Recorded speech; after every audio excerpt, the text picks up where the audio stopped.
I'm the community development worker in West Waterford. So before COVID hit us, I suppose I worked with probably a number 6 or 7 women's groups across the county where they met either weekly or monthly to do social activities. They linked up with each other to create a women's support network. I find all the courses really interesting, and the group of individuals that I'm with, they all are valuable and realise have all got skills and talents in abundance. My name is Margaret Welsh, and I'm from Kilwater Mile, which is about 2 miles outside Tallow. And the group here is very good, a mixture of age groups, and we do different things every month. But I suppose the lovely thing of all is the cup of tea and a piece of cake. March, April, May 2020 was a very strange time for us as a community and as people. Up to then we were active, we were socialising, we were meeting with our friends, meeting with our families, and then nothing. Oh sure, we were completely locked down.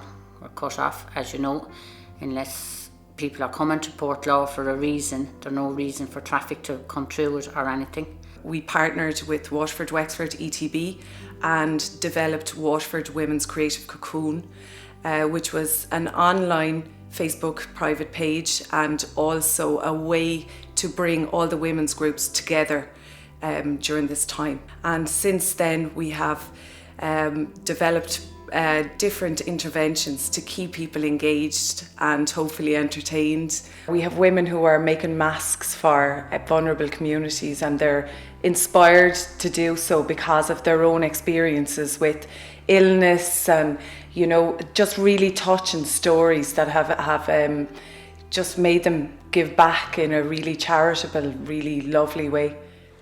They're squares for the blanket of hope, and I have about 38, 40 of them done already, and I have about 6 or 7 more balls of wool to do as well. But during the lockdown you have a lot of time, you don't know what to do exactly, and you have to start to create something new. This was my first paint, and this is another sample. While watching the YouTube and trying to copy what they're doing. A lot of the women took up painting, maybe for the first time. They painted their garden furniture, painted bedroom walls, painted tiles, and some members actually took up painting, drawing, which gave them great confidence as well. And some of them took up poetry. Being part of a women's group is very important, I think, particularly for women living in rural areas. Women come together and they support each other. When I first joined the group, it was a new beginning because I'd lost my job, and I was after reverting into the house, and I used to be looking out the window before I'd open the door, and I didn't want to come out of the house. Well, it's very important for us to have a group. We don't have our own families in here. We have our small families, but the big families are all abroad in Sudan. It's not just for Sudanese women, for every woman in the world. She prefers to be in her own community. It's nice to have a listening ear. There's things you might say to somebody that's an acquaintance and a friend rather than family member. And it alleviates your own burden when you're able to share it.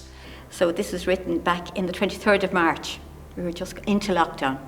It's ladies of a certain age just like to have fun on this page, sharing photos, videos galore, and yet we share so much more. A morning greeting, a laugh, a joke, all shared with caring folk. So ladies, raise a cuppa to all those who need a lifter uppa.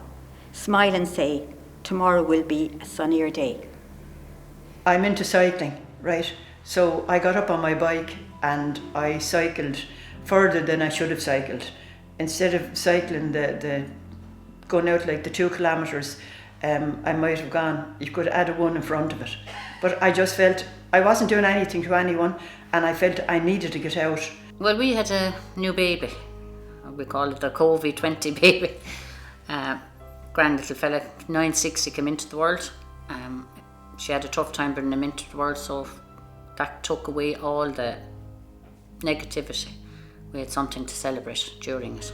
Those that weren't on social media, and those that didn't have any technology support or knowledge, that was the hardest, was reaching out to them. And that's why we created the newsletter, was to get all the stories together and send it out to them, to show them that they weren't forgotten about, that in isolation, that we can still get to them. And that also gave them a way, because it showed contact numbers on there, to text us, to email us if they were able to do that, and find a way of connecting with us.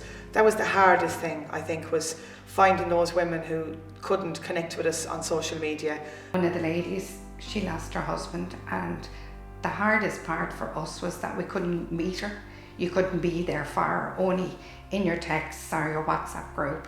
That was the only way we could kind of communicate until, like, hopefully we get back in September and we will make a bigger respect to John at the time. But to me, that was the hardest part. I suppose the loneliness and not being able to go out, that was low, you know.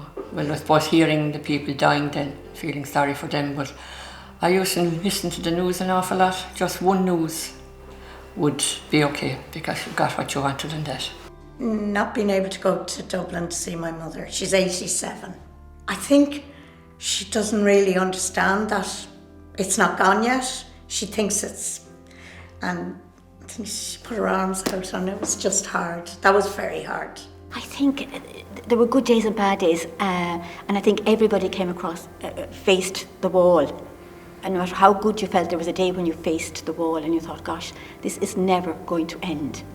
But because of the support you had around you, you were able to get through it. During the lockdown, it broadens my vision, my own view to myself and to my goals. I've thought a lot of thinking about what's going on and what I can do. We got time to sit down and breathe and take stock of how our life was going.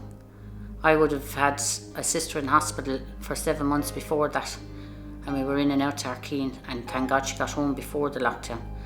It's to build on the energy of this. People now see the value and importance of coming together as a collective. So 2021, 2022 is really us building on this energy and seeing what can we now do for the women of Waterford.